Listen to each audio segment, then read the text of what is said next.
Welcome to that's لا، جہاں ہم آپ کو قانونی مسائل، انسانی حقوق اور فلسفیانہ موضوعات کو سادہ اور دلچسپ انداز میں سمجھانے کی کوشش کرتے ہیں۔ میں ہوں عمار آصف ایڈوکیٹ، اور آج ہم ایک بروٹل انسیڈنٹ جو بلوچستان میں پیش آیا اس کے بارے میں بتانے جا رہے ہیں۔ بلوچستان کی دلکش مگر دشوار گزار سرزمین میں ایک ایسا دل دہلا دینے والا واقعہ پیش آیا جس نے پورے ملک کو ہلا کر رکھ دیا۔ یہ واقعہ سنانے کی ضرورت اس لیے ہے تاکہ ہم زندگی کی نزاکت اور اس تاریکی کو سمجھ سکیں جو اچانک کہیں سے بھی ابھر سکتی ہے۔ بظاہر یہ ایک عام دن تھا جب پنجاب کے ایک دور دراز علاقے سے ایک بس روانہ ہوئی۔ مسافروں کے دلوں میں منزل کی طرف پہنچنے کی امید تھی اور وہ بلوچستان کے دشوار راستوں پر سفر کر رہے تھے، لیکن انہیں اس بات کا اندازہ نہیں تھا کہ یہ سفر ایک ڈراؤنے خواب میں بدل جائے گا۔ جیسے ہی بس بلوچستان کے ضلع کلات کے ایک سنسان علاقے موسیٰ خیل کے قریب پہنچی تو منظرنامہ یکسر خاموشی میں ڈوب گیا۔ یہ وہ لمحہ تھا جب سائے حرکت میں آئے اور راستے کے کناروں سے ہٹ کر چند مسلح افراد نمودار ہوئے۔ ان کے چہرے نقاب میں چھپے ہوئے تھے اور آنکھوں سے بے حسی جھلک رہی تھی۔ انہوں نے بس کو رکنے کا اشارہ کیا۔ مسافر جو اب خوف سے کانپ رہے تھے، مسلح افراد کے حکم کی تعمیل کرتے ہوئے بس سے نیچے اترنے لگے۔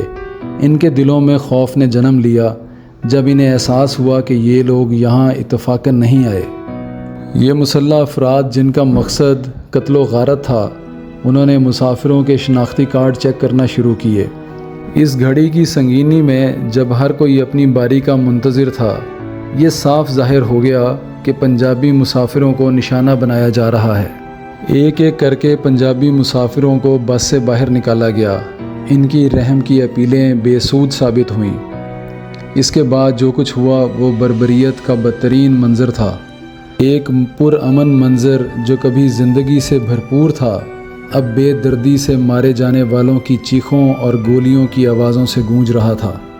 وہی بس جو امید کا نشان تھی اور مختلف لوگوں کو ایک دوسرے سے جوڑنے کا ذریعہ تھی، اب ان جانوں کا مزار بن چکی تھی جو ظلم و جبر کے نظر ہو گئیں۔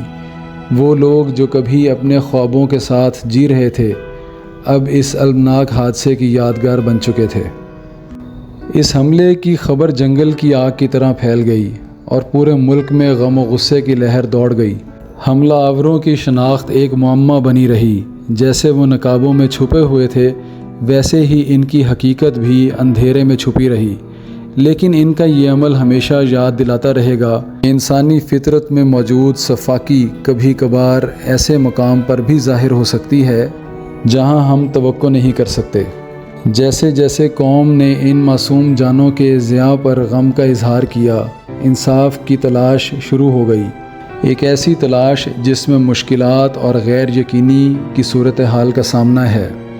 بلوچستان بس کا حملہ صرف ایک سانحہ نہیں ہے، یہ زندگی اور موت کے درمیان نازک توازن کی یاد دہانی ہے۔